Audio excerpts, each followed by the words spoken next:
अस्सलाम वालेकुम viewers, hope you all are well. तो जी आज हम डिस्कस करने वाले हैं केमिकल कैलकुलेशंस पे। तो आज का टॉपिक हमारा यूनिट नंबर 1 का लास्ट टॉपिक होगा और नेक्स्ट हम यूनिट नंबर 2 को स्टार्ट करेंगे। तो देखते हैं इसके लर्निंग आउटकम्स। तो जी जो पिछला लेक्चर था हमारा उसमें हमने एवोगाड्रोस नंबर और मोल के बारे में डेफिनेशंस को स्टडी किया था, उसके इंट्रोडक्शन को स्टडी किया था, उसके बेसिक्स को स्टडी किया था। तो उसी को कैरी फॉरवर्ड करते हुए हम आज कुछ फार्मूलाज़ को देखेंगे और उन फार्मूलाज़ को अप्लाई करते हुए हम कुछ न्यूमेरिकल सॉल्व करेंगे। तो सबसे पहले हम देखते हैं कैलकुलेशन फार्मूलाज़। सबसे पहले है number of moles. Number of moles को फाइंड आउट करने के लिए क्या ज़रूरी होता है कि जो भी हमारे पास एक सब्सटेंस दिया गया है, ठीक है, उसका मास मालूम हो और उसके अलावा हमारे पास उसका मोलर मास भी मौजूद होना चाहिए। इन दोनों के होते हुए हम नंबर ऑफ मोल्स को कैलकुलेट कर सकते हैं। उसके बाद एक और फार्मूला है नंबर ऑफ मोल्स को फाइंड आउट करने के लिए कि अगर आपको किसी न्यूमेरिकल में किसी भी प्रॉब्लम के अंदर अगर नंबर ऑफ पार्टिकल्स दिए गए हैं, फिर हम वो फर्स्ट वाला फार्मूला नहीं अप्लाई करेंगे, फिर हम नंबर ऑफ पार्टिकल्स को यूज़ करेंगे और साथ हम एवोगाड्रोस नंबर की वैल्यू को यूज़ करेंगे जो हम पीछे पढ़ चुके हैं। थर्ड वन है मास ऑफ सब्सटेंस।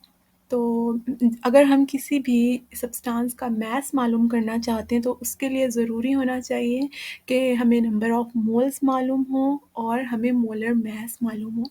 अगर आप फर्स्ट फार्मूला को देखें जहाँ पे दिया हुआ है number of moles is equal to known mass of substance, अगर हम इसी को रीअरेंज करते हैं तो ये हमारे पास ये मास ऑफ सब्सटेंस का फार्मूला आ जाता है। जैसे मास ऑफ सब्सटेंस को आप समझ लें कि ये नॉन मास ऑफ सब्सटेंस है, ठीक है। तो अगर हम नॉन मास ऑफ सब्सटेंस को एक जगह पे रहने दें और मोलर मास को अगर हम दूसरी जगह पर लेके जाते हैं तो वो नंबर ऑफ मोल से मल्टीप्लाई हो जाएगा। मतलब ये जो थर्ड फार्मूला है ये फार्मूला नंबर 1 से ही ओरिजिनेट हो रहा है, ठीक है। नेक्स्ट है नंबर ऑफ पार्टिकल्स। तो अगर आप यहाँ पे देखें second formula number of moles का, ये भी अगर हमें नंबर ऑफ पार्टिकल्स को मालूम करना है तो हम नंबर ऑफ मोल्स वाली साइड पे एवोगाड्रोस नंबर को ले जाएंगे, ठीक है। वही फार्मूला रीअरेंज करके तो हमारे पास ये फोर्थ फार्मूला डेवलप हो जाता है। मतलब इन शॉर्ट आपको जस्ट दो फार्मूलाज को माइंड में रखना होगा, जबकि जो थर्ड एंड फोर्थ है वो फर्स्ट टू फार्मूलाज को रीअरेंज करके आपको वो फार्मूलाज मिल जाएंगे, ठीक है। तो अब हम सबसे पहले सॉल्व करते हैं अपना न्यूमेरिकल नंबर 1। तो हमारे पास प्रॉब्लम दिया गया है कि calculate the number of moles in 40 grams of phosphoric acid, ठीक है। तो डाटा क्या दिया गया है, हमारे पास मास ऑफ फॉस्फोरिक एसिड दिया गया है जो कि है 40 ग्राम्स और हमें फाइंड आउट क्या करना है, नंबर ऑफ मोल्स को हमें फाइंड आउट करना है। तो अब सॉल्यूशन देखते हैं इसका। हमने जो पीछे फार्मूलाज को स्टडी किया है, अगर हम फार्मूला नंबर 1 देखें तो उसके अंदर जो फर्स्ट फार्मूला था, मतलब फार्मूला नंबर 1 में जो हमारे पास दिया था मास ऑफ सब्सटेंस, ठीक है, और डिवाइड उसे किया गया था मोलर मास ऑफ सब्सटेंस से, ठीक है। तो यहाँ पे हमारे पास मास तो दिया हुआ है, इसका मतलब है कि बाकी जो 3 फार्मूलाज हैं वो यूज़ नहीं होंगे। तो अब हमें चाहिए यहाँ पे molar mass of a substance. तो आप देखिए अगर हम इस सल्फ्यूरिक एसिड के फॉर्मूला को देखें H3PO4, तो H का जो मोलर मास होता है जो पीरियोडिक टेबल पे भी दिया होता है वो होता है 1। अब क्योंकि यहाँ पे हाइड्रोजन के 3 एटम्स दिए हुए हैं तो 1 जो मोलर मास होगा वो 3 से मल्टीप्लाई हो जाएगा, तो हमारे पास molar mass of hydrogen atom क्या आ जाएगा, 3। अब नेक्स्ट है फॉस्फोरस। फॉस्फोरस का जो मोलर मास होता है वो होता है 31। इसी तरह जो ऑक्सीजन का मोलर मास होता है वो 16 होता है। अब क्योंकि यहाँ पे 4 एटम्स ऑफ ऑक्सीजन यूज़ हुए, ऑक्सीजन के मोलर मास को 4 से मल्टीप्लाई कर देंगे तो हमारे पास आंसर आ जाएगा 64। हाइड्रोजन का मोलर मास 3 था, फॉस्फोरस का 31 था और ऑक्सीजन का 64 था। अगर हम इनका सम ले लें तो हमारे पास जो फॉस्फ्यूरिक एसिड का ओवरऑल मोलर मास आता है वो बनता है 98 ग्राम पर मोल। अब हमने सिंपली इसकी वैल्यूज़ पुट करनी है। तो मास ऑफ ए सब्सटेंस तो हमें डाटा में दिया हुआ था, 40 पुट किया और नीचे जो हमने मोलर मास फाइंड आउट किया है 98, इन्हें डिवाइड करें तो हमारे पास आंसर आता है 0.408 मोल। तो इस तरह ये हमारा जो पहला प्रॉब्लम है ये सॉल्व होता है। ठीक है, नेक्स्ट देखते हैं हम प्रॉब्लम नंबर 2 को। अच्छा, वो कहता है कि you have a piece of coal, coal को हम कार्बन भी कहते हैं, ठीक है, वेइंग 9 ग्राम। हमारे पास एक कोल का पीस है जिसका वेट है 9 gram. Calculate the number of moles of coal in the given mass. अब उसने कहा है इस दिए गए मैथ्स में हमें नंबर ऑफ मोल्स को फाइंड आउट करना है। सेम उसी तरह जो हम पिछला प्रॉब्लम सॉल्व करके आए हैं इसमें भी सिंपली हमने वही फॉर्मूला यूज़ करना है। डाटा में हमें दिया गया है नॉन मास ऑफ ए कोल जो कि है 9 ग्राम्स। हमें number of moles find out करने, तो सिंपली हमने वो फार्मूला लगाया, फार्मूला नंबर 1, और हमने वैल्यूज़ पुट की। मास ऑफ ए सब्सटेंस जो है वो 9 ग्राम है तो वो सिंपली वहाँ पे पुट हो गया। और अब हमें चाहिए कोल का मोलर मास। कोल क्योंकि कार्बन होता है और कार्बन का आपको मालूम होता है कि जो मोलर मास होता है वो होता है 12। तो सिंपली हमने 12 पुट किया और सॉल्व करके हमारे पास आंसर आ जाता है 0.75 मोल। ठीक है, नेक्स्ट है problem number 3। Calculate the number of moles, number of molecules and number of atoms present in 6 gram of water. अच्छा, यहाँ पे हमें 3 चीज़ों को फाइंड आउट करना है और हमारे पास डाटा में just non mass of water दिया गया है जो कि है 6 ग्राम। हमें फाइंड आउट करना है नंबर ऑफ मोल्स को, नंबर ऑफ मॉलिक्यूल्स को और नंबर ऑफ एटम्स को। फर्स्ट ऑफ ऑल हम नंबर ऑफ मोल्स को फाइंड आउट करते हैं। फॉर्मूला नंबर 1 को हम यहाँ यूज़ करेंगे। तो जी, number of mole is equal to non mass of a substance and molar mass of a substance।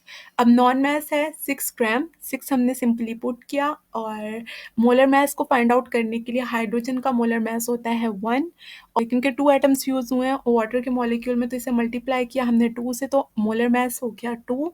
And oxygen 1 atom use हुआ है ऑक्सीजन का, और ऑक्सीजन का जो मोलर मास होता है वो 16 होता है। तो 16 प्लस 2 ये हो गया 18 ग्राम पर मोल। ये ओवरऑल मोलर मास हो गया वाटर का, तो उसे हम molar mass of a substance की जगह पुट कर देंगे और डिवाइड करके सॉल्व करके हमारे पास जो नंबर ऑफ मोल्स आते हैं वाटर के वो है 0.33 मोल। नेक्स्ट हम इसी को कंटिन्यू करते हैं आगे। नेक्स्ट हमें number of molecules find out करने हैं। अब यहाँ पे आप देखें कि फॉर्मूला कौन सा पुट होगा। हम यहाँ पे फोर्थ फार्मूला को लेंगे जो था number of particles is equal to number of moles multiply by Avogadro's number. अब आप यहाँ पे सोचोगे कि नंबर ऑफ पार्टिकल्स क्यों आया जबकि यहाँ पे नंबर ऑफ मॉलिक्यूल्स है। आपने पिछले लेक्चर में पढ़ा था कि जो नंबर ऑफ पार्टिकल्स होते हैं वो कौन से हो सकते हैं, वो एटम्स हो सकते हैं, वो जो पार्टिकल्स होते हैं मे बी वो एटम्स हो सकते हैं, मे बी वो मॉलिक्यूल्स हो सकते हैं, मे बी वो कोई फार्मूला यूनिट हो। ठीक है, तो यहाँ पे बात हो रही है एक्चुअली नंबर ऑफ पार्टिकल्स की, क्योंकि वाटर एक पूरा मॉलिक्यूल है तो इस वजह से हमें नंबर ऑफ मॉलिक्यूल्स को फाइंड आउट करना है। नंबर ऑफ मोल्स हमने पीछे फाइंड आउट कर लिए हैं, वो है 0.33 और मल्टीप्लाई करेंगे इसे एवोगाड्रोस नंबर के साथ। और ये वैल्यू आप पिछले लेक्चर में बहुत बार पढ़ चुके हो जो क्या है 6.02 मल्टीप्लाई 10 की पावर 23। अब इन दोनों को मल्टीप्लाई जब करेंगे तो हमारे पास आंसर आ जाता है 1.98 मल्टीप्लाई 10 की पावर 23 मॉलिक्यूल्स। नेक्स्ट हम फाइंड आउट करेंगे नंबर ऑफ एटम्स को। सबसे पहले तो आप देखिए कि जो वाटर है इसके ये एक मॉलिक्यूल है, वाटर एक मॉलिक्यूल है, ठीक है, और इसका फॉर्मूला होता है H2O। इसके अंदर अगर हम एटम्स को काउंट करें तो कितने एटम्स हैं, 2 हाइड्रोजन के एटम्स हैं और 1 जो है वो ऑक्सीजन का एटम है। टोटल एटम्स कितने हो गए, 3 एटम्स हो गए, ठीक है। और हम 3 को मल्टीप्लाई करेंगे नंबर ऑफ मॉलिक्यूल्स मतलब नंबर ऑफ पार्टिकल्स के साथ अगर हम 3 को मल्टीप्लाई करते हैं, जो हमने फाइंड आउट किया पहले नंबर ऑफ मॉलिक्यूल मतलब 1.98 मल्टीप्लाई 10⁻23, तो हमारे पास जो वाटर में मौजूद जो नंबर ऑफ एटम्स हैं वो आ जाएंगे 5.94 मल्टीप्लाई 10⁻23। होप सो आपको इसकी समझ आई होगी। नेक्स्ट सॉल्व करते हैं हम लास्ट न्यूमेरिकल को। इसमें बताया हुआ है there are 3.01 multiply 10⁻23 molecules of carbon dioxide present in the container. ठीक है, calculate the number of moles and its mass. एक कंटेनर है उसके अंदर कार्बन डाइऑक्साइड के 3.01 मल्टीप्लाई 10⁻23 मॉलिक्यूल्स मौजूद है। अब हमें क्या करना है, हमें number of moles find out करने हैं और हमने उसका मास फाइंड आउट करना है। तो डाटा में हमें नंबर ऑफ मॉलिक्यूल्स दिए हुए हैं जो कि हैं 3.02 मल्टीप्लाई 10⁻23। हमें फाइंड आउट करना है नंबर ऑफ मोल्स को और उसके मास को। ठीक है, तो यहाँ पे सॉल्यूशन हम चेक करते हैं। यहाँ पे कौन सा फॉर्मूला यूज़ होगा, यहाँ पे सेकंड फॉर्मूला यूज़ होगा जिसके अंदर दिया हुआ था number of moles is equal to given number of particles और इसे डिवाइड किया गया था एवोगाड्रोस नंबर। अब हमने यहाँ पे फॉर्मूला नंबर 1 क्यों नहीं यूज़ किया, क्योंकि यहाँ पे हमें मैथ मालूम नहीं है। ठीक है, ना हमें मैथ मालूम है ना हमें मोलर मैथ मालूम है। चलो मोलर मैथ तो हम पीरियोडिक टेबल से देख के फाइंड आउट कर लेते हैं, ठीक है, लेकिन हमें मैथ मालूम नहीं है। और जबकि किसी भी वैल्यू को निकालने के लिए ज़रूरी होता है कि अगर हमारे पास 3 चीज़ें दी हुई हैं, ठीक है, जैसे मोल है या मैस है या फिर मोलर मैस है, उसमें से कम हमें 2 वैल्यूज़ के बारे में पता होना चाहिए, तभी हम थर्ड वन को फाइंड आउट कर सकते हैं। अब यहाँ पे तो क्योंकि हमारे पास ना मैस है, ना मोलर मैस है और ना ही नंबर ऑफ मोल्स का पता है, तो फर्स्ट फार्मूला अप्लाई नहीं होगा। तो यहाँ पे अब हम सेकंड फार्मूला की तरफ अगर आएँ तो नंबर ऑफ पार्टिकल्स दिए हुए हैं, मतलब नंबर ऑफ मॉलिक्यूल्स जो हैं वो एक्चुअली में नंबर ऑफ पार्टिकल्स हैं वो हमें दिए हुए हैं और एवोगाड्रोस नंबर का हमें ऑलरेडी पता है, तो ये फॉर्मूला यहाँ पे एप्लीकेबल होगा। तो हम वैल्यू सिंपली पुट करेंगे और सॉल्व करके हमारे पास आंसर आ जाता है 0.5 मोल। नेक्स्ट हम इसका मास मालूम करेंगे। अब मास फाइंड आउट करने के लिए हम फॉर्मूला नंबर 3 को यूज़ करेंगे जो था mass of a substance is equal to number of moles multiply by molar mass. अब यहाँ पे नंबर ऑफ मोल्स हमें मालूम हो चुके हैं जो हम अभी फाइंड आउट करके हटे हैं जो कि है 0.5 ग्राम। ठीक है, और मोलर मास हम फाइंड आउट करते हैं अभी कि कार्बन का जो मोलर मास होता है वो 12 होता है, ऑक्सीजन का 16 होता है। क्योंकि ऑक्सीजन के 2 एटम्स यूज़ हुए हैं इस मॉलिक्यूल के अंदर, तो 2 के साथ हम 16 को मल्टीप्लाई करेंगे तो हमारे पास आंसर आ जाएगा 32। और अगर हम molar mass of carbon dioxide मतलब ओवरऑल अगर हम मॉलिक्यूल का मोलर मास देखते हैं एक सब्सटेंस का, तो आ जाता है 44, मतलब 12 + 32 इज इक्वल टू 44। ठीक है, तो यहाँ पे हम वैल्यू पुट करेंगे फॉर्मूला में और सिंपली इन दोनों को मल्टीप्लाई करके हमारे पास जो मास ऑफ कार्बन डाइऑक्साइड आता है वो आता है 22 ग्राम। इस तरह सिंपली हमने उन 4 फार्मूलाज को अप्लाई करके प्रॉब्लम के अंदर न्यूमेरिकल के अंदर तो हमने वैल्यूज़ को फाइंड आउट कर लिया। होप सो आपको इस चीज़ की समझ आई होगी। तो इसी के साथ ही आज हमारा यूनिट नंबर 1 कंप्लीट होता है। नेक्स्ट हम अपनी अगली वीडियो में चैप्टर नंबर 2 को स्टार्ट करेंगे। तो मुझे इजाज़त दीजिए। अल्लाह हाफ़िज़।